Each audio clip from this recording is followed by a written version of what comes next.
आम्ही ज्यावेळेस ड्रॉ करत असतो त्यावेळेस डोक्यात विचार असतात की ह्याच्यामध्ये अजून काय काय करता येईल, काय ॲड करता येईल, हे कसं होईल, ह्याची एक क्युरियोसिटी असते. मग ते जसं जसं आमचं पुढं वर्क होत जातं तसं ती क्युरियोसिटी संपते आणि मग नंतर थोडासा हॅपीनेस येतो. पण पेंटिंग अशी आहे की ती पेंटिंग कधीच संपत नाही. मग त्यामुळं कसं आहे, सॅटिस्फॅक्शन आम्हाला कधी भेटत नाही. मग थोडंसं तरी का होईना अजून करावं, अजून ह्याच्यात काहीतरी ॲड करावं असं वाटतच राहतं. पण एक आपल्याला कुठेतरी एक स्टॉप हवा असतो, म्हणून आपण एक तो स्टॉप घेतो. कलाकाराला दुसऱ्या नवीन म्हणजे शिकणाऱ्यांना समजून घेण्यामध्ये खूप वेळ जातो, की जसं माझ्यासाठी ती गोष्ट इझी आहे, सोपी आहे, तशी ती त्यांच्यासाठी नाही आहे. मला हे पहिले मला शिकावं लागलं की हे मला कुठेतरी समजून घ्यावं लागेल की पुढच्याला येत नाही. मग ते आपल्याला प्रत्येक वेळेस मग त्यांना त्या बेस लेवलपर्यंत जाऊन परत परत शिकावं लागतं. ह्या गोष्टींचा अडथळा खूप वेळा येतो.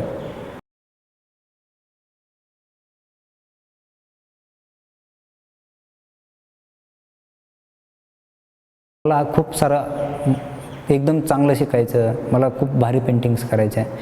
पण कला ही प्रॅक्टिस म्हणतो ना आपण, प्रॅक्टिस पाहिजे. त्याच्यासाठी ते तेवढं हे केल्याशिवाय ते येत नाही.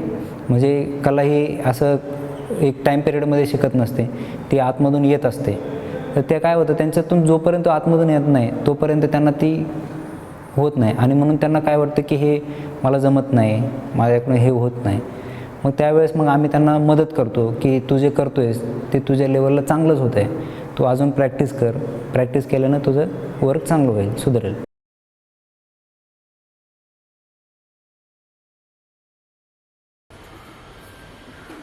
एखाद्या गोष्टीमध्ये इंटरेस्ट असतो, जसं की एखाद्याला व्यक्तिचित्र करायला आवडतं तर एखाद्याला नैसर्गिक चित्र करायला आवडतं.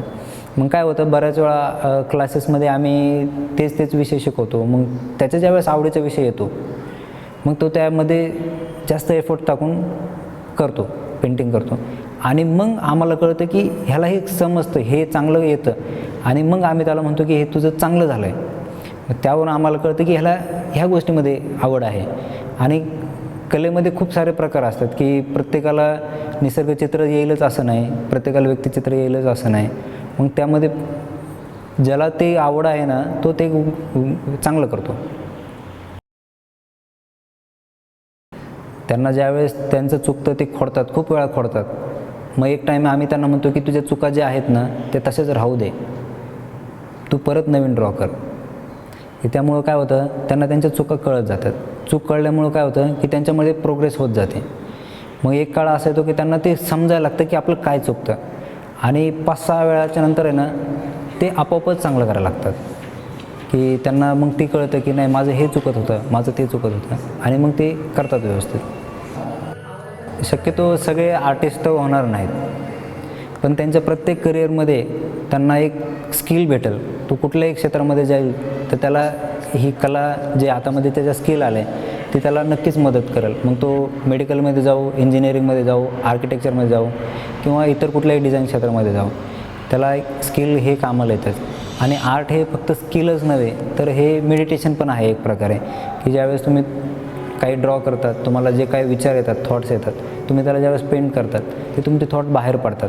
की जेणेकरून ज्यांना बोलता येत नाही, ज्यांना दुःख सांगता येत नाही, ज्यांना स्वतःचं फिलिंग्स बाहेर काढता येत नाही, त्यांच्यासाठी आर्ट हे नेहमीच मदत करतं. ते मुलं ज्यावेळेस जातात क्लासमधून त्यावेळेस एक प्रकारे शांती वाटते. आणि मग माझ्याकडं माझे कॅनव्हास बघतात की आमच्यावर पण काहीतरी काम करा आता.